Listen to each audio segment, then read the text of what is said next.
ሰላም ውድ ቻናላችን ተከታታዮች እንደምን አላችሁ? ዛሬ በዝውውር መስኮት የመጨረሻ ቀናት እጅግ በጣም ትኩስና አስደንጋጭ መረጃዎች እየወጡ ይገኛሉ።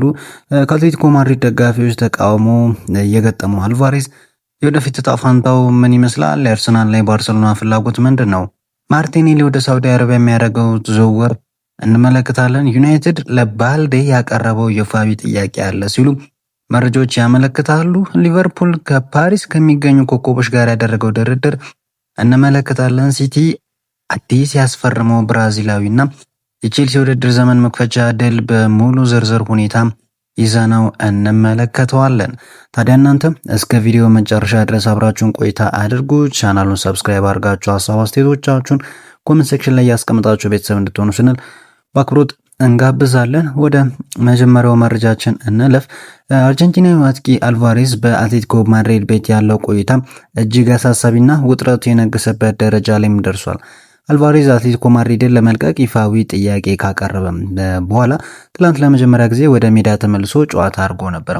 ይሁን እንጂ ነገሩ እንደታሰበው አልሆነም። ታዲያ ተጫዋቹ ወደ ሜዳ በገባበትና በወጣበት ወቅት ከክለቡ ደጋፊዎች ከፍተኛ ተቃውሞ፣ ፉጨት እንዲሁም ደግሞ የስድብ ናዳ ወርዶበት ተመልክተናል እና ሁኔታው የተካረረ በመሆኑ አልቫሬዝ ጨዋታው ሲያበቃ ከቡድን አጋሮቹ ጋር ወደ ደጋፊዎች በመሄድ ምስጋና ሳይቸር ቀጥታ ወደ መልበሻ ክፍል ማምራቱን እናስታውሳለን። ከጨዋታው በኋላ አሰልጣኝ ሲሞኒ በሰጡት መግለጫ አልቫሬዝ ከቡድን አጋሮቹ ጋር ወደ ደጋፊዎች ያልቀረበበት ምክንያት በራሱ ፍላጎት ሳይሆን በክለቡ ውሳኔ መሆኑንም ተናግሯል። ይህ የሚያሳየው በክለቡና በተጫዋቹ መካከል ያለው ግንኙነት ምን ያክል እየሻከረ እንደሚገኝ ነው። ለተጫዋቹ ቅርብ የሆኑ ታማኝ መረጃ ምንጮች እንደገለጹት ከሆነ አልቫሬዝ አሁንም ቢሆን ክለቡን በአስቸኳይ መልቀቅ ይፈልጋል። ህልሙም የካታሎኑን ክለብ ባርሴሎናን መቀላቀል ነው። ባርሴሎናዎች አልቫሬዝን ቁጥር 1 የዝውውር ኢላማቸው አድርገውት ቢወጡም አትሌቲኮ ማድሪዶች ግን ተጫዋቹን ለቀጥተኛ ተፎካካሪያቸው ባርሴሎና መሸጥ በፍጹም እንደማይፈልጉ ቁርጥ ያለ አቋም ይዘው አስመልክቷቸዋል። በሌላ በኩል ደግሞ የሰሜን ለንደኑ ክለብ አርሰናል የአልቫሬዝን ሁኔታ ለረጅም ጊዜ በቅርብ ሲከታተል ቆይቷል። ዚ አትሌቲክ እንደዘገበው ከሆነ አትሌቲኮ ማድሪድ ቀደም ሲል ተጫዋቹ አይሸጥም ሲል የነበረ ቢሆንም አሁን ላይ ግን 150 ሚሊዮን ዩሮ የሚያቀርብ ክለብ ካገኘ ሊሸጠው እንደሚችል ተጠቅሷል። ነገር ግን አሁንም ቢሆን ለሀገር ውስጡ ተቀናቃኞቹ ለባርሴሎናና ለማድሪድ የመሸጥ ምንም አይነት ፍላጎት እንደሌለው ተዘግቧል። ይህ በእንዲህ እንዳለ 150 ሚሊዮን ዩሮ ከአርሰናል ከቀረበ አትሌቲኮ ማድሪድ ተጫዋቹን ለመሸጥ ፈቃደኛ ሊሆን እንደሚችል ተነግሯል። ነገር ግን መድፈኞቹ እስካሁን ይህንን ገንዘብ ያላቀረቡ ሲሆን በዚህ ዝውውር መስኮት 150 ሚሊዮን ዩሮ ያቀርባሉ ተብሎ እንደማይጠበቅ ዘገባዎች ያመለክታሉ። በአልቫሬዝ ዙሪያ የአርሰናል እውነተኛው አቋም ምንድነው? አርሰናል እንግዲህ የአልቫሬዝን ጥራትና አቅም በእጅጉ ቢያደንቁም ተጫዋቹ ምን ያህል ወደ እንግሊዝ ፕሪሚየር ሊግ የመምጣት ፍላጎት አለው የሚለው ላይ ሙሉ በሙሉ እርግጠኛ አይደሉም። መድፈኞቹ ባለፈው ሳምንት ከተጫዋቹ ወኪሎችና ከክለቡ ጋር ተገናኝተው መክረው እንደነበረም ተዘግቧል። አልቫሬዝ መቀላቀል የሚፈልገው የመጀመሪያው ምርጫውና ብቸኛው ክለብ ባርሴሎና መሆኑ በሁሉም ዘንድ የታወቀ ጉዳይ ነው። አርሰናል ከክለቡ ጋር የትኛውንም አይነት ይፋዊ የዋጋ ድርድር ማድረግ ከመጀመሩ በፊት ከተጫዋቹ ወኪሎች ጋር ግልጽ የሆነ ማበረታቻና ፍላጎት ማየት ይፈልጋል። አርሰናል በዚህ ክረምት የግራ ክንፍ ተጫዋች ለማስፈረም ቅድሚያ የሚሰጠው ጉዳይ እንደነበር ሲነገር ቢቆይም አርቴታ በጨዋታ አቀራረባቸው ተለዋዋጭ ለመሆን ዝግጁ ናቸው። በመሆኑም ክሪስቶስ ዞሊስም መፈረሙንም የምናስታውሰው ጉዳይ ነው። አልቫሬዝ የፊት አጥቂ ሆኖ መጫወት ቢችልም እንኳን እንደሱ አይነት ትልቅ አቅም ያለው ተጫዋች ማስፈረም ፍላጎት አላቸው። ነገር ግን ይህ ዝውውር እውን ለመሆን አልቫሬዝ የባርሴሎና ፍላጎቱን ቀይሮ ወደ አርሰናል ለመምጣት ክፍት መሆኑን ማሳየት እንዳለበትም ተረጋግጧል። ወደ ሌላኛው የአርሰናል ዜና ስናልፍ የክለቡ ረጅም ጊዜ አመታት እንግዲህ አጥቂ የነበረው የክንፍ አጥቂ የነበረው ጋብሪኤል ማርቲኔሊ መድፈኞቹ ሊሰናበትም በእጅጉኑ ተቃርቧል።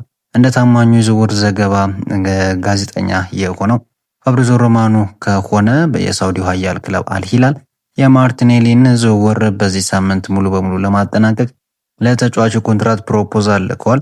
በሁለቱ ክለቦች መካከል በዝውውር ሂሳቡ ላይ ከስምምነት ለመድረስ ምንም አይነት ችግርና መሰናክል እንደሌለም ተረጋግጧል። በተጨማሪም እንደ ሃንዶፍ አርሰናል ዘገባ ከሆነ አርሰናል ማርቲኔሊ ለአልሂላል ሲሸጥ በቀጣይ ከሚደረጉ የወደፊት ሽያጮች ማለትም ሴሎን ክሎዝ ለማግኘት የሚያስችሉ ቅድመ ሁኔታዎች ላይ እየተደራደረ እንደሚገኝም ተዘግቧል።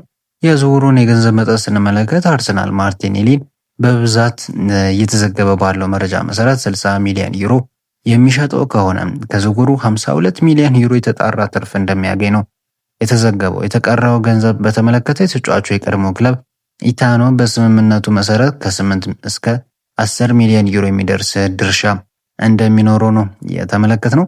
ማርቲኔሊ ከለንደኑ ክለብ ጋር የፕሪሚየር ሊግ ሻምፒዮን መሆን የቻለ ሲሆን አሁን ደግሞ በአርሰናል ታሪክ ውዱ የሽያጭ መዝገብ ሆኖ ክለቡን ሊሰናበት ስለመቃረቡ ነው የተመለከትነው። የመርሲሳይዱ ክለብ ሊቨርፑል በዝውውር መስኮቱ መጨረሻ ላይ ትልቅ የፊት መስመር ማጠናከሪያ ለማድረግ እየሰራ ይገኛል።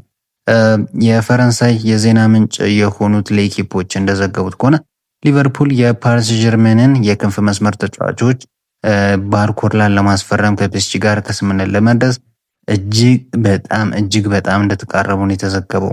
መረጃዎች እንደሚያመለክቱት ሊቨርፑል በባርኮላና በወጣቱ ኢብራሂም ባዬ ዙሪያ በድርብ ስምምነት ማለትም ደብል ዲል ማድረግ ፈልጓል። ነገር ግን ፒኤስጂ የተነጣጠሉና የተለያዩ ድርድሮችን ነው የፈለገው። ሊቨርፑል ትኩረቱን ሙሉ በሙሉ ወደ ባርኮላ በማዞር እሱን ቀዳሚ ግቡ አድርጎታል። በሌላ በኩል ኤምባዬ ወደ ሌሎች ክለቦች አይኑን እያማተረ እንደሚገኝም ተዘግቧል። እንደ ጋዜጠኛ ሎይክ ታንዚ ዘገባ መሰረት ባርኮላ እና የሱ ወኪሎች ወደ ሊቨርፑል የሚደረጉ ዝውውር በቅርብ ቀናት ውስጥ ሙሉ በሙሉ እንደሚጠናቀቅም ሙሉ እምነት አላቸው። የዝውውር መስኮቱ መዝጊያ ቀን እጅግ እየቀረበ ቢሆንም በሁለቱም ወገኖች በኩል ምንም አይነት የስጋት ወይም የድንጋጤ ምልክት እንደማይታይና ድርድሩ በጥሩ ሁኔታ እየገፋ እንደሚገኝ ተዘግቧል። ወደ ኦልትራፎርድ እናቅና። ማንቸስተር ዩናይትዶች የተከላካይ መስመራቸውን ለማጠናከር ትልቅ አሰሳ እያደረጉ ይገኛሉ። ቀይ ሰይጣናቶቹ በግራ መስመር ተመላላሽነት ቦታ ላይ ብቸኛ እና ዋነኛ ኢላማቸው እስካሁን እንግዲህ የባርሴሎና አሊያንድሮ ባልዴ እንደሆነ የተገለጸው። ማንቸስተር ዩናይትድ ተጫዋቹን ለማስፈረም ለካታሎኑ ክለብ ይፋዊ ዝውውር ጥያቄ ማቅረቡም ተሰምቷል። በዚህ ሰዓትም የዩናይትድ የቦርድ አባላት የስፔኑን ክለብ እና የተጫዋቹን ምላሽ በጉጉት እየተጠባበቁ እንደሚገኙ ነው የተዘገበው። ይህ ዘገባ የወጣው ከካታሎኑ ታማኝ ጋዜጣ ሙንዶ ዲፖርቲቮ ነው እና በተጨማሪም ዚያቴቲክስ እንደዘገበው ከሆነ ባርሴሎናዎች ለአሌሃንድሮ ባልዴ ዝውውር 45 ሚሊዮን ዩሮ እየጠየቁ ሲሆን ዩናይትዶች ይህንን የዋጋ ተመን አሟልተው ተጫዋቹን እንግሊዝ ለማምጣት ንግግሩን ስለመቀጠላቸው ነው የተዘገበው። የኤንዞ ማሬስካው ማንቸስተር ሲቲ በበኩሉ የወደፊት ተስፋ በተጣለበት ወጣት ተጫዋች ላይ ኢንቨስት ማድረጉን ቀጥሏል። ሲቲ የብራዚሉ ፓልሜራስ የክንፍ ተጫዋች የሆነውን አሌን አሊያስን ለማስፈረም ሙሉ በሙሉ ከስምምነት ደርሷል። ሲቲ ተጫዋቹን አጠቃላይ 40 ሚሊዮን ዩሮ በሚደርስ የዝውውር ሂሳብ ለማስፈረም የተስማማ ሲሆን ይህም ሲቲዎች ያደረጉት ትልቅ ስኬት ነው። ምክንያቱም የ2 ዓመቱ አለን አሊያስ በፓልሜራስ ባለው ኮንትራት ውስጥ ውል ማፍረሻው 100 ሚሊዮን ዩሮ ነበረው።